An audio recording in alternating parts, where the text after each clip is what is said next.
ಚಿಕ್ಕಬಳ್ಳಾಪುರದ ಶಿಡ್ಲಘಟ್ಟದಲ್ಲಿ ಬ್ಯಾನರ್ ಗಲಾಟೆ. ಬ್ಯಾನರ್ ತೆಗೆದಿದ್ದಕ್ಕೆ ಕಾಂಗ್ರೆಸ್ ಮುಖಂಡ ಧಮಕಿ ಹಾಕಿದ್ದು, ನಗರಸಭೆ ಪೌರಾಯುಕ್ತಿಗೆ ಕರೆ ಮಾಡಿ ಬೆದರಿಕೆ ಹಾಕಿರುವ ವಿಚಾರಕ್ಕೆ ಸಂಬಂಧಪಟ್ಟ ಹಾಗೆ ಇದೀಗ ಅಲ್ಲಿ ನಗರಸಭೆಯ ಸಿಬ್ಬಂದಿ ಅಲ್ಲಿ ಪ್ರತಿಭಟನೆಯನ್ನು ಕೂಡ ಮಾಡಿದ್ದಾರೆ. ಶಿಡ್ಲಘಟ್ಟದಲ್ಲಿ ಬ್ಯಾನರ್ ಗಲಾಟೆ ಈಗ ಜೋರಾಗಿ ನಡೀತಾ ಇದೆ. ಬ್ಯಾನರ್ ತೆಗೆದಿದ್ದಕ್ಕೆ ಕಾಂಗ್ರೆಸ್ ಮುಖಂಡ ಧಮಕಿ ಹಾಕಿದ್ದು, ನಗರಸಭೆ ಪೌರಾಯುಕ್ತಿಗೆ ಕರೆ ಮಾಡಿ ಬೆದರಿಕೆ ಹಾಕಿದ್ದಾರೆ. ಅವಾಚ್ಯ ಅಶ್ಲೀಲ ಶಬ್ದಗಳಿಂದ ನಿಂದಿಸಿ ಪ್ರಾಣ ಬೆದರಿಕೆಯನ್ನ ಹಾಕಿದ್ದು, ಶಿಡ್ಲಘಟ್ಟ ನಗರಸಭೆ ಪೌರಾಯುಕ್ತೆ ಅಮೃತಾಗೆ ನಿಂದನೆಯನ್ನ ಮಾಡಿದ್ದಾರೆ.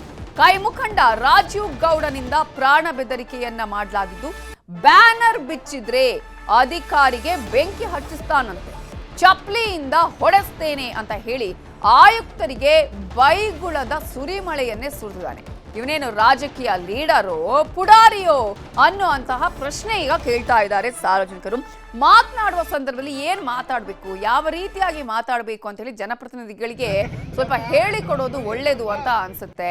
ತಾವು ಜನಪ್ರತಿನಿಧಿಗಳು ಏನ್ ಬೇಕಾದ್ರೂ ಮಾತಾಡಿದ್ರೆ ನಡೆಯುತ್ತೆ, ನಾಲಿಗೆ ಹರಿಬಿಟ್ರೆ ನಮ್ಮನ್ನು ಕೇಳೋರೇ ಇಲ್ಲ ಅನ್ನುವ ರೀತಿಯಾಗಿ ವರ್ತನೆಯನ್ನ ಕೆಲವು ಜನಪ್ರತಿನಿಧಿಗಳು ಮಾಡ್ತಿದ್ದಾರೆ. ಎಲ್ಲರ ಬಗ್ಗೆ ಹೇಳ್ತಾ ಇಲ್ಲ. ನೋಡಿ, ಈತ ಮಾತಾಡಿರುವಂತಹ ರೀತಿ ನೋಡಿ, ಯಾವ ರೀತಿಯಾಗಿ ಕಾಂಗ್ರೆಸ್ ಮುಖಂಡ ರಾಜೀವ್ ಗೌಡ ಅಲ್ಲಿ ಮಾತಾಡಿರೋದು, ನಗರಸಭೆ ಪೌರಾಯುಕ್ತಿಗೆ ಧಮಕಿಯನ್ನ ಹಾಕಿರೋದು, ಮಹಿಳಾ ಅಧಿಕಾರಿಗೆ ಇದೆಂತಹ ಮಾತು ಅಂತ ಹೇಳಿ ಈ ತರ ಮಾತನಾಡುವಂತಹ ಸಂದರ್ಭದಲ್ಲಿ ನಾನು ಏನ್ ಮಾತಾಡ್ತೀನಿ, ಯಾರ ಜೊತೆ ಮಾತಾಡ್ತಾ ಇದ್ದೀನಿ, ಯಾವ ರೀತಿಯಾಗಿ ನನ್ನ ವರ್ತನೆ ಇರಬೇಕು ಅನ್ನೋದು ಅಟ್ಲೀಸ್ಟ್ ಸಾಮಾನ್ಯ ಜ್ಞಾನವನ್ನಾದ್ರೂ ಜನಪ್ರತಿನಿಧಿಗಳು ಇಟ್ಕೊಳ್ಬೇಕಾಗತ್ತೆ. ಬೇಕಾಬಿಟ್ಟಿ ಬ್ಯಾನರ್ ಅನ್ನ ಹಾಕಿದಂತಹ ಸಂದರ್ಭದಲ್ಲಿ, ಅದನ್ನ ತೆಗೆಸುವ ಕೆಲಸವನ್ನ ಮಾಡಿದಂತಹ ಸಂದರ್ಭದಲ್ಲಿ ಆಕೆಯ ಮೇಲೆ, ಅದರಲ್ಲೂ ಕೂಡ ಮಹಿಳಾ ಅಧಿಕಾರಿಯ ಮೇಲೆ ಈ ರೀತಿಯಾಗಿ ವರ್ತನೆಯನ್ನ ತೋರಿರೋದು, ಮಾತನಾಡಿರೋದು, ಬ್ಯಾನರ್ ಬಿಚ್ಚಿದ್ರೆ ಬೆಂಕಿ ಹಚ್ಚಿಸ್ತೀನಿ ಅಂತ ಹೇಳೋದು, ಚಪ್ಪಲಿಯಿಂದ ಹೊಡೆಸ್ತೀನಿ ಅನ್ನುವಂಥದ್ದು, ಯಾರು ಕೊಟ್ಟಿದ್ದಾರೆ ಇವರಿಗೆ ಆ ರೀತಿಯಾಗಿ ಮಾಡೋದಕ್ಕೆ ರೈಟ್ಸು, ಈ ರೀತಿಯಾಗಿ ಮಾತಾಡೋದಕ್ಕೆ? ರಾಜಕೀಯ ಲೀಡರ್ ಅಂತ ಹೇಳಿದ್ರೆ ತಾವು ಏನ್ ಬೇಕಾದ್ರೂ ಮಾತಾಡಿದ್ರು ನಡೆಯುತ್ತೆ ಅನ್ನುವಂತಹ ಕಾಲ ಇದಲ್ಲ. ಈಗ ಎಲ್ಲವೂ ಕೂಡ ಇವ್ರು ಏನ್ ಮಾಡ್ತಾರೆ, ಯಾವ ರೀತಿಯಾಗಿ ಇರ್ತಾರೆ ಅನ್ನೋದು ಜನರು ಕೂಡ ನೋಡ್ತಾರೆ. ಹೇಗೆ ಇವರ ವರ್ತನೆ ಅನ್ನೋದನ್ನ ಕೂಡ ಜನ ಗಮನಿಸ್ತಾರೆ. ಆದ್ರೆ ಇವರು ತಾವು ರಾಜಕೀಯದ ಜನಪ್ರತಿನಿಧಿಗಳು ಅಥವಾ ಪುಡಾರಿ ತರ ಮಾಡೋದಕ್ಕೆ ಹೋಗ್ತಾ ಇದ್ದಾರೋ, ನಾವು ಏನ್ ಮಾಡಿದ್ರು ಕೂಡ ಈಗ ನಮ್ಮನ್ನು ಹೇಳೋರು ಕೇಳೋರು ಇಲ್ಲ ಅನ್ನುವಂತಹ ರೀತಿಯ ವರ್ತನೆಯನ್ನ ತೋರಿಸ್ತಾ ಇದ್ದಾರಲ್ಲ, ಇಂತಹ ವರ್ತನೆಗೇನೆ ಜನ ಬುದ್ಧಿಯನ್ನ ಕಲಿಸಬೇಕಾಗಿದೆ. ಈ ತರದ ವರ್ತನೆ ಶೋಭೆ ತರುವಂತದ್ದಲ್ಲ. ಕಾಂಗ್ರೆಸ್ ಮುಖಂಡ ರಾಜೀವ್ ಗೌಡ ನಗರಸಭೆ ಪೌರಾಯುಕ್ತಿಗೆ ಧಮಕಿ ಹಾಕಿರುವ ಆಡಿಯೋ ಇಲ್ಲಿದೆ. ಹಲೋ ಮೇಡಮ್, ಅದು ಬ್ಯಾನರ್ ಬಿಚ್ಚಕ್ಕೆ ಹೇಳಿದ್ರ? ಇಲ್ಲ ಸರ್, ಅದು ಒಂದ್ ಬ್ಯಾನರು ಆ ರೋಡ್ ಕೋಟೆದಲ್ಲಿ ಮಧ್ಯದಲ್ಲಿ ಹಾಕ್ಬಿಟ್ಟಿದ್ರಂತೆ. ಅದೇನೋ ಗಾಡಿಗಳಿಗೆ ಗುದ್ಕೊಂಡು ಹೋಗ್ಬಿಟ್ಟಿದ್ದಾರೆ, ಅವ್ರು ಯಾರೋ ಪಬ್ಲಿಕ್ ಕಂಪ್ಲೇಂಟ್ ಮಾಡ್ತಾ ಇದ್ರು ಅಂದ್ಬಿಟ್ಟು ನಾನು ಅಪ್ಸರ್ ಅವ್ರಿಗೆ ಹೇಳಿದ್ದೆ, ಸರ್ ಒಂಚೂರು ಸೈಡ್ ಅಲ್ಲಿ ಕಟ್ಕೊಳಕ್ ಹೇಳಿ. ಬ್ಯಾನರ್ ಏನೋ ಬಿಚ್ಚಿದಿರಿ ಅಂತಂದ್ರೆ ಬಂದ್ ಬೆಂಕಿ ಹಚ್ಚಿಬಿಡ್ತೀನಿ ಅಷ್ಟು ಹೇಳಿದೀನಿ. ನಾನು ಇನ್ನ ಒಳ್ಳೆತನ ನೋಡಿದೀನಿ, ಕೆಟ್ಟತನ ನೋಡಿಲ್ಲ. ಸರ್ ಒಂದ್ ನಿಮಿಷ ಕೇಳಿ, ಅದು ಆಕ್ಸಿಡೆಂಟ್ ಆಗಿದೆ ಸರ್, ಪಬ್ಲಿಕ್ ಇಂದ ಕಂಪ್ಲೇಂಟ್ ಬಂದಿದೆ. ಕಂಪ್ಲೇಂಟ್ ಬಂದ್ರೆ ಬ್ಯಾನರ್ ಹೆಂಗ್ ಕೀಳ್ತೀರಿ? ಯಾವನ್ ಬಿಚ್ಚಿದ ಕಟ್ಸಿದ್ರೆ ಸರಿ, ಅವ್ನ ಲೀಸ ತಿಳ್ಕೊಂಡ್ರೆ ಮನುಷ್ಯ ಅಲ್ಲ. ನಾನು ಹೇಳಿರ್ತೀನಿ, ಈಗ ಎಲ್ಲ ಕರ್ಕೊಂಡ್ ನಾಳೆ ಬಿಟ್ಟು ಓಡ್ಬಿಡ್ಬೇಕು ತಾಲೂಕಾ ಕೆಲಸ. ಸರ್ ನೋಡಿ, ಅವರು ಫಸ್ಟ್ ಪರ್ಮಿಷನ್ ಅಪ್ಲೈ ಕೇಳಿ, ಏನು ಮಾಡಿಲ್ಲ, ಬ್ಯಾನರ್ ಇಲ್ಲಿಗಲ್ ಕಟ್ಬಿಟ್ಟು ಹೋಗಿದ್ದಾರೆ. ನೀವು ಕರೆಕ್ಟ್ ಆಗಿ ಮಾತಾಡಿ ಸರ್, ಇಲ್ಲಿ ಎಂಪ್ಲಾಯೀಸ್ ಗಳ ಮೇಲೆ ಅಂತೆಲ್ಲ ಬೈಬೇಡಿ. ಎಲ್ಲ ಕೌನ್ಸಿಲ್ ಎಬ್ಬರ್ಸ್ತೀನಿ ಜನನಲ್ಲಿ ಬಂದು ಹೊಡಿತಾ ಇದ್ರೆ ಚಪ್ಲಿಲಿ ಹೊಡಿಸ್ಕೊಬೇಕು ಸರ್. ಯಾಕೆ ಹಂಗ್ ಮಾಡ್ತಾರೆ? ಅಟ್ಲೀಸ್ಟ್ ಕಟ್ಬೇಕಾದ್ರೆ ಕೇಳ್ಬೇಕಲ್ವಾ? ಎಲ್ಲ ಹೊಡಿಂದ ಎಬ್ಬರ್ಸ್ತೀನಿ ದಂಗೆನ, ಬಂದು ಹೊಡಿತಾ ಇದ್ರೆ ಚಪ್ಲಿಲಿ ಹೆಂಗಿರುತ್ತೆ ಅಂತ ತೋರಿಸ್ತೀನಿ ಏನು ಅಂತ ಮನುಷ್ಯ. ಆಮೇಲೆ ಕಾಂಗ್ರೆಸ್ ಮುಖಂಡ ನಗರಸಭೆ ಪೌರಾಯುಕ್ತಿಗೆ ಅವಾಚ್ಯವಾಗಿ ಬೈದ ವಿಚಾರದ ಬಗ್ಗೆ ನಗರಸಭೆ ಪೌರಾಯುಕ್ತ ಅಮೃತ್ ಗೌಡ ನ್ಯೂಸ್ 18 ಜೊತೆ ಎಕ್ಸ್ಕ್ಲೂಸಿವ್ ಆಗಿ ಮಾತಾಡಿದ್ದಾರೆ, ನೋಡೋಣ. ಶಿಡ್ಲಘಟ್ಟ ನಗರಸಭೆ ಪೌರಾಯುಕ್ತೆ ಅಮೃತ ಗೌಡ ಅವರಿಗೆ ಕಾಂಗ್ರೆಸ್ ಮುಖಂಡ ಬೆದರಿಕೆ ಹಾಕಿರುವ ವಿಚಾರಕ್ಕೆ ಸಂಬಂಧಿಸಿದಂತೆ ಈಗ ಚಿಕ್ಕಬಳ್ಳಾಪುರ ಜಿಲ್ಲೆ ನಗರಸಭೆಗಳ ಮುಂಭಾಗ ಪೌರಾಯುಕ್ತರು ಬಹಳಷ್ಟು ರೀತಿಯಾದಂತಹ ಪ್ರತಿಭಟನೆಯನ್ನ ನಡೆಸ್ತಾ ಇರುವಂತದ್ದು. ಈ ವಿಚಾರವಾಗಿ ಮತ್ತಷ್ಟು ಮಾಹಿತಿಯನ್ನು ತಿಳಿದುಕೊಳ್ಳಲು ಖುದ್ದಾಗಿ ನಮ್ಮ ಜೊತೆ ಈಗ ಪೌರಾಯುಕ್ತರಾದಂತಹ ಅಮೃತ ಗೌಡರಿಂದ ಅವ್ರನ್ನ ಮಾತಾಡಿಸುವಂತಹ ಪ್ರಯತ್ನವನ್ನ ಮಾಡೋಣ. ಮೇಡಮ್, ಈಗ ನಿಮಗೆ ಒಂದು ಸಿಬ್ಬಂದಿಗೆ ಬೆದರಿಕೆ ಹಾಕಿರುವ ವಿಚಾರಕ್ಕೆ ಚಿಕ್ಕಬಳ್ಳಾಪುರ ಜಿಲ್ಲೆ ಇಡೀ ನಗರಸಭೆಯಲ್ಲಿ ಪ್ರತಿಭಟನೆ ನಡೆಸ್ತಾ ಇದೆ, ಏನು ಅನಿಸ್ತಿದೆ madam? Sir, it is very supporting.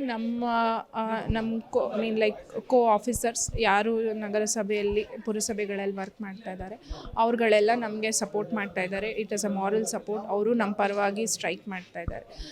So that is very supporting. ಒಬ್ಬರಿಗೆ ತೊಂದರೆ ಆದರೆ we all have to support as a KMAS officers association. ಒಬ್ರಿಗೊಬ್ಬರು ಸಪೋರ್ಟ್ ಮಾಡಿದ್ರೇ we will also like be united. Yeah, ಒಂದು ಬ್ಯಾನರ್ ಕಟ್ಟುವ ವಿಚಾರಕ್ಕೆ, ಸಣ್ಣ ವಿಚಾರಕ್ಕೆ ಇಷ್ಟೊಂದು ದೊಡ್ಡ ಮಟ್ಟದಾಗಿ ಅವರು ವಾಗ್ದಾಳಿ ಮಾಡುವಂತ ಅವಶ್ಯಕತೆ ಇಲ್ಲ. ಇದರಿಂದ ಏನಾದರೂ ವೈಯಕ್ತಿಕ ದ್ವೇಷ ಏನಾದರೂ ಇತ್ತ ಮೇಡಮ್? ಇಲ್ಲ ಸರ್, ಹಾಗೆಲ್ಲ ಏನು ಇರಲಿಲ್ಲ. But I think it is wrongly convey to him ಅಂತ ಅನ್ಸುತ್ತೆ. ಅವರಿಗೆ ಇನ್ಫಾರ್ಮೇಷನ್ ಯಾರೋ ರಾಂಗಾಗಿ ಕನ್ವೆ ಮಾಡಿದ್ದಾರೆ ಅನ್ಸುತ್ತೆ. So he might have taken this so seriously. ಈಗ ಸಾಕಷ್ಟು ಪ್ರತಿಭಟನೆಗೆ ಮುಂದಾಗ್ತಾ ಇರೋದು, ಬಿಸಿಲನ್ನು ಲೆಕ್ಕಿಸದೆ ಈಗ ಪೌರಾಯುಕ್ತರಲ್ಲಿ ಪ್ರತಿಭಟನೆ ಮಾಡ್ತಾ ಇದ್ದಾರೆ, ನೀವು ಸಹ ಪ್ರತಿಭಟನೆ ಮಾಡಿ, ಮುಂದಿನ ನಡೆ ಏನು ಮೇಡಮ್ ನೀವು? Sir, we will file a complaint on behalf of our employees. ಈಗ ಪೊಲೀಸ್ ಪ್ರೊಟೆಸ್ಟ್ ತಗೊಂತಾ ಇದ್ರ, ಈಗ ಸರ್ಕಾರ ಬೇರೆ ಒಂದು ಕಾಂಗ್ರೆಸ್ ಸರ್ಕಾರ ಇರುವಂಥದ್ದು, ಜೊತೆಗೆ ಅವರು ಕಾಂಗ್ರೆಸ್ ಮುಖಂಡರು ಆಗಿರುವಂಥದ್ದು, ನ್ಯಾಯ ಸಿಗುತ್ತೆ ಮೇಡಮ್ ಕಂಪ್ಲೇಂಟ್ ಕೊಟ್ಟರೆ? ಗೊತ್ತಿಲ್ಲ sir, but we will launch a complaint. ಮುಂದೆ ಏನಂದ್ರೆ ಮೇಡಮ್, ಇದೇ ಥರ ಅಧಿಕಾರಿಗಳಿಗೆ ಇಷ್ಟೊಂದು ರೀತಿಯಾದಾಗಿ ಬೆದರಿಕೆ ಮಾಡ್ತಾ ಇದ್ದಾರೆ, ಅಧಿಕಾರ ನಾವು ನಡೆಸೋದಕ್ಕೆ ಕೂಡ ತುಂಬ ಕಷ್ಟ ಆಗ್ತಾ ಇದೆ. ಇದ್ರ ಬಗ್ಗೆ ನಿಮ್ಮ ಉಳಿದಂಥವ್ರ ಸಿಬ್ಬಂದಿಗಳಿಗೆ ಆಗಿರೋ ಯಾವ ರೀತಿ ಧೈರ್ಯ ತುಂಬ್ತೀರಾ ಮೇಡಮ್ ನೀವು? ಸರ್, ಬೇಸಿಕಲಿ ಅವ್ರು ಹೆದರಿದ್ದಾರೆ, ಅವರೇ ಹೆದರಿದ್ದಾರೆ ಆ್ಯಂಡ್ ಅವ್ರಿಗೆ ನೋವು ಕೂಡ ಆಗಿದೆ. ಸೊ ಈ ಹೆದರಿಕೆ ಇರೋ ವಾತಾವರಣದಲ್ಲಿ ಕೆಲಸ ಮಾಡೋದು ಕಷ್ಟ ಆಗುತ್ತೆ. ನಿರ್ಭೀತಿಯಿಂದ ಕೆಲಸ ಮಾಡಬೇಕು, ಆ ಎನ್ವಿರಾನ್ಮೆಂಟ್ ಇರಬೇಕು. ಬಟ್ ಇಲ್ಲಿ ಹಂಗೆ ಹೆದರ್ಸ್ಕೊಳ್ಳೋದು ಈ ಥರ ಆಯಿತು ಅಂದರೆ ಸ್ಟಾಫ್ಸ್ಗಳು ಹೆದರಿದ್ರೆ ಕೆಲಸ ಮಾಡೋದು ಕಷ್ಟ ಆಗುತ್ತೆ sir. So they also want a supporting environment. I stand by them. Madam, ಈ ಹಿಂದೆ ಏನಾದರೂ ಅವರು ಏನು ಕರೆ ಮಾಡಿದ್ರು ಮೇಡಮ್, ಇದೇ ವಿಚಾರಕ್ಕೆ ಏನಾದರೂ ಬೇರೆ ಮಾತಾಡಿದ್ರೆ, ಬೇರೆ ವಿಚಾರಕ್ಕೆ ಏನಾದರೂ ಈ ಥರ ಕಿರಿಕಾಗಿತ್ತಾ? CM ಸರ್ ಫಂಕ್ಷನ್ ಟೈಮಲ್ಲಿ ಒಂದು ಇಶ್ಯೂ ಆಗಿತ್ತು, but it was sorted out. ಅದನ್ನು ನಾವು we took the police protection and we try to sort it out. ಅದಾದಮೇಲೆ ಏನಿಲ್ಲ. ಈ ವಿಚಾರಕ್ಕೆ ಸಂಬಂಧಿಸಿದಂತೆ ಶಾಸಕರಾಗಿರ್ಬೋದು, ಬೇರೆ ಯಾರಾದರೂ ನಿಮ್ಗೆ ಏನಾದರೂ ಕರೆ ಮಾಡಿದಾರಾ? ಯಾವ ಥರ ಸಪೋರ್ಟ್ ಸಿಗ್ತಿದೆ ನಿಮಗೆ? ಸರ್, ಆ್ಯಕ್ಚುಲಿ ಶಾಸಕರಿಗೆ ಇದ್ರ ರಿಲೇಟೆಡ್ ಇನ್ಸಿಡೆಂಟ್ ನೆನ್ನೆನೇ ಗೊತ್ತಾಗಿದ್ದು ಅವರಿಗೆ. ಅದು ಬಿಟ್ಟು ಇದು ಗೊತ್ತಿರಲಿಲ್ಲ. Yeah, I mean like he is neutral, but he is telling that like ಅವರು ಇದನ್ನು ಕೇಳಿ ಅವರಿಗೂ ಅಂದರೆ ಈ ಥರ ಎಲ್ಲ ಮಾಡಬಾರ್ದಾಗಿತ್ತು ಅನ್ನೋದು. I mean yeah, Hi supporting us possible. Madam, ಈ ವಿಚಾರದಲ್ಲಿ ನ್ಯಾಯ ಸಿಗುತ್ತಾ madam? I am expecting we will get justice. ಇದು ಹೇಳ್ತಾ ಇರುವಂಥದ್ದು. ಈ ವಿಚಾರಕ್ಕೆ ಸಂಬಂಧಿಸಿದಂತೆ ಕಾಂಗ್ರೆಸ್ ಮುಖಂಡರಂತ ರಾಜೀವ್ ಗೌಡ ಮೇಲೆ ನಾನು ಈಗಾಗಲೇ ದೂರು ಕೊಡೋಕ್ಕೆ ಮುಂದಾಗ್ತಾ ಇದ್ದೀನಿ. ಯಾವ ರೀತಿ ನ್ಯಾಯ ಸಿಗುತ್ತೆ ಅಂತ ಈಗ ಪೌರಾಯುಕ್ತರು ನಮಗೆ ಮಾಹಿತಿ ನೀಡಿರುವಂತಹದ್ದು. ಚಿಕ್ಕಬಳ್ಳಾಪುರದಿಂದ ದತ್ತಾತ್ರೇಯ, ನ್ಯೂಸ್ 18. ಮಹಿಳಾ ಪೌರಾಯುಕ್ತರಿಗೆ ಅಶ್ಲೀಲ ಪದವನ್ನ ಬಳಸಿ ಬೈಗುಳವನ್ನ ಮಾಡಿದಂತಹ ವಿಚಾರಕ್ಕೆ ಸಂಬಂಧಪಟ್ಟ ಹಾಗೆ ರಾಜೀವ್ ಗೌಡನ ವಿರುದ್ಧ ಗೂಂಡಾ ಕಾಯ್ದೆ ಹಾಕಬೇಕು. ರಾಜೀವ್ ಗೌಡನ ಬಂಧನಕ್ಕೆ ಛಲವಾದಿ ನಾರಾಯಣಸ್ವಾಮಿ ಆಗ್ರಹವನ್ನ ಮಾಡಿದ್ದಾರೆ. ಈಗಾಗಲೇ ರಾಜೀವ್ ಗೌಡ ಈ ರೀತಿಯಾಗಿ ವರ್ತನೆ ಮಾಡಿದ್ದು, ಮಹಿಳಾ ಅಧಿಕಾರಿಗೆ ಅಶ್ಲೀಲ ಪದವನ್ನ ಬಳಸಿ ಬೈದಿರೋದು, ರಾಜೀವ್ ಗೌಡನ ವಿರುದ್ಧ ಗೂಂಡಾ ಕಾಯ್ದೆ ಹಾಕಬೇಕು ಅಂತ ಹೇಳಿ ರಾಜೀವ್ ಗೌಡನ ಬಂಧನಕ್ಕೆ ಮೇಲ್ಮನೆ ವಿಪಕ್ಷ ನಾಯಕ ಛಲವಾದಿ ನಾರಾಯಣಸ್ವಾಮಿ ಆಗ್ರಹಿಸಿದ್ದಾರೆ. ಕರೆಸಿ ಚಪ್ಪಲಿಯಲ್ಲಿ ಓಡಿಸ್ತೀನಿ ಅಂತ ಅಧಿಕಾರಿಗೆ ಮಾತಾಡಿದ್ದು. ಅವನು ಯಾವಳು ತೆಗೆದಿದ್ದು ಬ್ಯಾನರು ಅಂದ್ರೆ ಅವರು ಪೌರ ಕಾರ್ಮಿಕರು, ಅವರು ಪರಿಶಿಷ್ಟ ಜಾತಿ ವರ್ಗಗಳೇ ಬರ್ತದೆ. ಅದರಿಂದಾಗಿ ಅವರ ಇದನ್ನು ಕೇಸ್ ಹಾಕಬೇಕಾಗುತ್ತದೆ. ಅಟ್ರಾಸಿಟಿಯಲ್ಲಿ ಅವರ ಮೇಲೆ ಕೇಸ್ ಹಾಕಬೇಕಾಗುತ್ತೆ. ದಂಗೆ ಅಂದಿದ್ದಕ್ಕೆ ಗೂಂಡಾ ಕಾಯ್ದೆಯಲ್ಲಿ ಅವರನ್ನ ಅರೆಸ್ಟ್ ಮಾಡಬೇಕಾಗುತ್ತೆ. ಅಧಿಕಾರಿಯನ್ನ ಓ ಅಂತ ಮಾತಾಡ್ತಾರಲ್ಲ, ಇವುಗಳನ್ನೆಲ್ಲ ಹೇಗೆ ಸಹಿಸಿಕೊಂಡಿರಬೇಕು? ಕಾಂಗ್ರೆಸ್ನ ಸಂಸ್ಕೃತಿಯನ್ನ ಬಹಳ ಸ್ಪಷ್ಟವಾಗಿ ವ್ಯಕ್ತಪಡಿಸಿದ್ದಾರೆ ಅವರು. ಆದ್ರಿಂದ ಗೂಂಡಾ ಕಾಯ್ದೆಯಲ್ಲಿ ಇವರನ್ನ ಬಂಧಿಸಬೇಕು ಅಂತ ಕೇಳ್ತೇವೆ. ಇದನ್ನ ನಾವೆಲ್ಲ ಸಹಿಸ್ಕೊಳ್ಳಕ್ಕಾಗೋದಿಲ್ಲ. ಭಾರತೀಯ ಜನತಾ ಪಕ್ಷದ ಪ್ರತಿಯೊಬ್ಬ ಕಾರ್ಯಕರ್ತರು ಕೂಡ ಇವತ್ತು ಶಕುಂತಳಾ ನಟರಾಜ್ ಅವರ ಜೊತೆಯಲ್ಲಿ ನಿಲ್ತಾರೆ ಅಂತಕ್ಕಂಥ ಮಾತನ್ನ ನಾನು ಹೇಳಲಿಕ್ಕೆ ಬಯಸ್ತೇನೆ.